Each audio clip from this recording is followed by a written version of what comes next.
Today we are hearing from the family of a 4-year-old boy who was rescued by New Jersey State Police after he and his dog became lost in the woods. As Ted Greenberg tells us, the rescue was truly a team effort.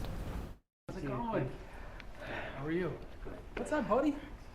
High five. Give high five. Their reunion came with joy, but without the heart-pumping adrenaline and tears the rescue of 4-year-old Parker brought on.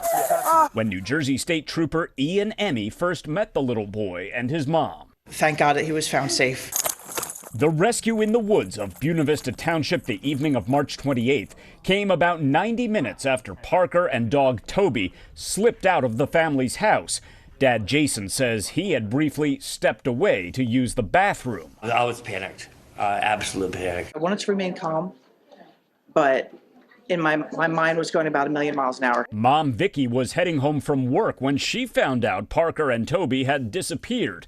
Soon she, Jason, and close to a dozen troopers were in the area searching. I just kept thinking about how, we got to find him. It was getting darker. He's a little guy.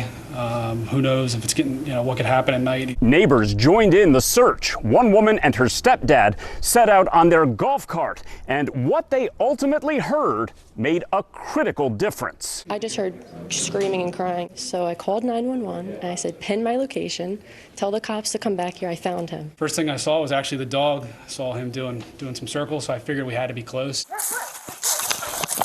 It was like a surge of energy. I was like, oh my God, there he is. And I started running.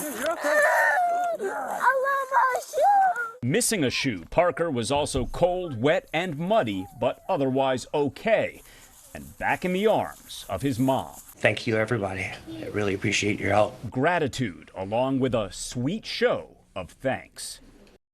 Oh my gosh, so scary, but Cannot so imagine the panic. glad. Seriously, so glad he's safe.